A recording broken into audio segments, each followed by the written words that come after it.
హనుమకొండ జిల్లా హుస్నాబాద్ నియోజకవర్గం భీమదేవరపల్లి మండల కేంద్రంలో ఇందిరా మహిళా శక్తి ద్వారా 60% సబ్సిడీతో మొదటిసారి జిల్లాలో సంచార చేపల విక్రయ వాహనాన్ని కలెక్టర్ ప్రావీణ్యతో కలిసి మంత్రి పొన్నం ప్రభాకర్ ప్రారంభించారు.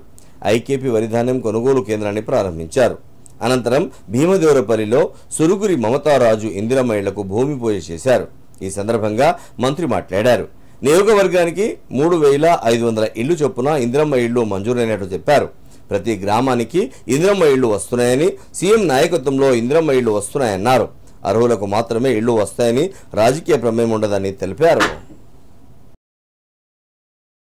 రేవంత్ రెడ్డి గారి నాయకత్వంలో ప్రతిష్టాత్మకంగా ఇందిరమ్మ ఇండ్ల పంపిణీ కార్యక్రమము, సన్న బియ్యం పంపిణీ కార్యక్రమము, రేషన్ కార్డుల కార్యక్రమంతో పాటుగా కేటగిరైజేషన్ చేసినటువంటి ఏ 30 సంవత్సరాలకు రావణ కాష్ట ఉందో దానికి సంబంధించినటువంటి చట్టబద్ధత చేయడము, బీసీ కులాలకు సంబంధించినటువంటి సర్వే గవర్నర్ గారి ఆమోదం పొంది రాష్ట్రపతి గారికి పోవడముతో పాటుగా ఇప్పటికే చేస్తున్న కార్యక్రమం మహిళలకు ఉచితంగా బస్ సౌకర్యం కానీ, 200 యూనిట్ల ఉచిత విద్యుత్ కానీ, సన్నవాట్లకు 500 బోనస్ కానీ, 2 లక్షల రూపాయల రుణమాఫీ కానీ, ఆరోగ్యశ్రీ 5 లక్షల నుంచి 10 లక్షల వరకు కానీ, మహిళా సంఘాలతో ఆర్టీసీ బస్సులు కొనుగోలు చేయడం కానీ, మహిళా సంఘాలకు సోలార్ ప్రాజెక్టు చేయడం కానీ, మహిళా సంఘాలతోటి మార్కెట్ మొబైల్ ఫిష్ మార్కెట్లు కానీ, ఈ విధంగా అనేక రకాల కార్యక్రమాలు జరుగుతూ ఉన్నాయి.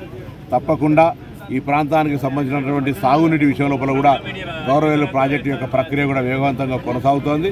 ఈ విధంగా ప్రజలు అందరికీ ఎటువంటి ఇబ్బందులు లేకుండా ఉండే విధంగా చర్యలు తీసుకునే ప్రయత్నం చేస్తున్నాం.